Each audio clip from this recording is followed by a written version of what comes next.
ഞാൻ എൽസി ഇന്നലെ എനിക്ക് വരാൻ സാധിച്ചില്ല.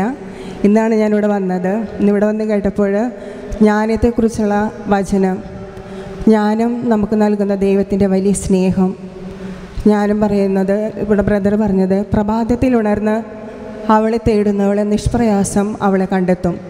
ഇതിനു മുൻപ് ഞാൻ പ്രഭാഷകൻ്റെ പുസ്തകത്തിൽ വായിച്ചിട്ടുണ്ട്, പ്രഭാതത്തിൽ ഉണർന്ന് അങ്ങയെ തേടുന്നവർക്ക് ദൈവത്തിൻ്റെ കൃപ ലഭിക്കും. ഈ വചനം പറഞ്ഞുകൊണ്ടാണ് ഞാൻ വെളുപ്പിനൊക്കെ ഇരുന്ന് പ്രാർത്ഥിക്കാറ്. 4 മണിയാകുമ്പോൾ തുടങ്ങി വർഷങ്ങൾക്ക് മുമ്പ് തന്നെ വിളിച്ചുണർത്തി പ്രാർത്ഥിക്കും, ജ്ഞാനം തരണമേ എന്ന് പ്രാർത്ഥിക്കും. ഇങ്ങനെ വചനം പറഞ്ഞ് പ്രാർത്ഥിക്കാറില്ല. എൻ്റെ വചനങ്ങളിൽ അഭിലാഷം അർപ്പിക്കുവേൻ, തീവ്ര അഭിനിവേശത്തോടെ അവളെ തേടുവേൻ, ജ്ഞാനം നിങ്ങൾക്ക് ലഭിക്കും. ജ്ഞാനമാണ് നമ്മളെ ദൈവത്തിൻ്റെ മക്കളാക്കുന്നത്.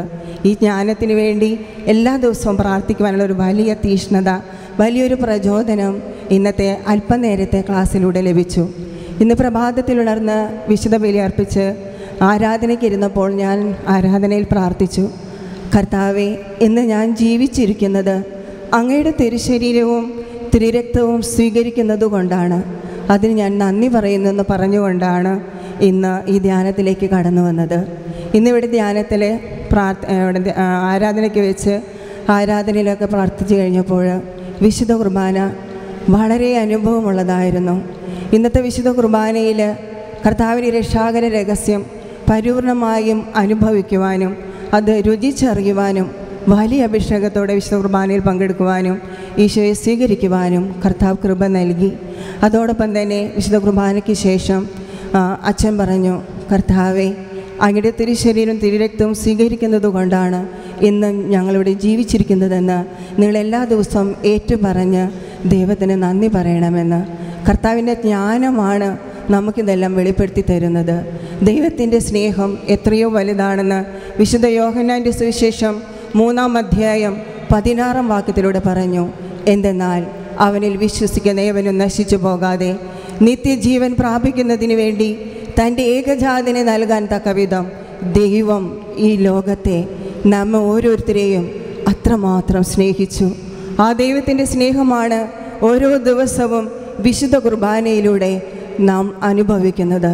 ഈ വിശുദ്ധ കുർബാന സ്വീകരിക്കുന്നതിലൂടെയാണ് ഇന്ന് ഞാൻ നിങ്ങളുടെ മുന്നിലായിരിക്കുന്നത്.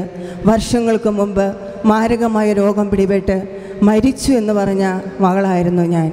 ശരീരം 2ആയി കീറി മുറിച്ച് അതിൽ കർത്താവ് ഇടപെട്ട് വീണ്ടും തുന്നിക്കൂട്ടി നഷ്ടപ്പെട്ടു പോയ ജീവൻ എനിക്ക് തിരികെ നൽകിയത് ഈ ലോകത്തിന് വേണ്ടി ജീവിക്കാനല്ല, കർത്താവിന് വേണ്ടി ജീവിക്കാനാണ്.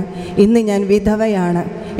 എൻ്റെ ഭർത്താവ് മരിച്ചെങ്കിലും എനിക്ക് അതിൽ യാതൊരു സങ്കടവുമില്ല. കാരണം ഞാൻ സ്നേഹിക്കുന്നത് എൻ്റെ കർത്താവിനെയാണ്. എൻ്റെ ഭർത്താവിനെയോ എൻ്റെ മക്കളെയോ എൻ്റെ മരുമകളെയോ എൻ്റെ കുഞ്ഞിനെയോ അല്ല, അവരേക്കാൾ കൂടുതലായി ഇന്ന് ഞാൻ വിശുദ്ധ കുർബാനയാകുന്ന ഭക്ഷണത്തിലൂടെ യേശു ക്രിസ്തുവിനെ രക്ഷകനും നാഥനും കർത്താവുമായി സ്നേഹിക്കുന്നു, സ്വീകരിക്കുന്നു, ഏറ്റുപറയുന്നു. അതിനുവേണ്ടിയാണ് ഞാൻ ഈശോയോട് പറയും, കർത്താവേ, ഞാൻ ജീവിച്ചാലും മരിച്ചാലും അങ്ങേക്കുള്ളതാണ്. സ്നേഹം പ്രതിബന്ധം അറിയുന്നില്ല, പരമാർത്ഥ ഹൃദയർ അവിടുത്തെ കാണും. ഈ ഒരു വിശ്വാസം കൊണ്ട് ഒരൊറ്റ ദിവസം പോലും വിശുദ്ധ കുർബാന മുടക്കാതെ ദിവ്യബലിയിൽ പങ്കെടുത്ത് ഈശോയെ സ്വീകരിച്ച് ഈശോയെ മറ്റുള്ളവർക്ക് കഴിയുന്ന വിധത്തിൽ പകർന്നു കൊടുത്തുകൊണ്ട് ജീവിക്കുവാൻ കർത്താവ് എനിക്ക് അവസരം നൽകുന്നു, അനുഗ്രഹം നൽകുന്നു. ഇന്ന് കിട്ടിയ വലിയ ദിവസത്തിന് നന്ദി പറയുന്നു. വിശുദ്ധ കുർബാന എന്നിലേക്ക് കടന്നു വന്ന ഈശോ ഇന്നും ജീവിക്കുന്നു. അതുപോലെ നമുക്കും ഇനിയുള്ള ദിവസങ്ങളെ ധ്യാനങ്ങളിലും കർത്താവിൻ്റെ സ്നേഹത്തിലും അവിടുത്തെ കൂട്ടായ്മയിലും പങ്കെടുത്തുകൊണ്ട് കഴിയും വിധത്തിൽ യേശുനാഥനെ നമുക്ക് മറ്റുള്ളവർക്ക് പങ്കുവെക്കാം. അതോടൊപ്പം നമുക്ക് വചനം പറഞ്ഞു തന്ന ഈ തോമസ് പോൾ ബ്രദറിൻ്റെ ധ്യാനം ഒത്തിരി ഞാൻ കൂടിയിട്ടുണ്ട്. കഴിഞ്ഞ വർഷം എമ്മൗസിൽ താമസിച്ച് 3 ദിവസത്തെ ധ്യാനം കൂടി. അതോടൊപ്പം തന്നെ ഇവിടെ വന്ന എല്ലാവർക്കും കർത്താവിൻ്റെ വലിയ സ്നേഹവും സമാധാനവും ലഭിക്കട്ടെ പ്രാർത്ഥിച്ചുകൊണ്ട് പ്രൈസ് ദി ലോർഡ്.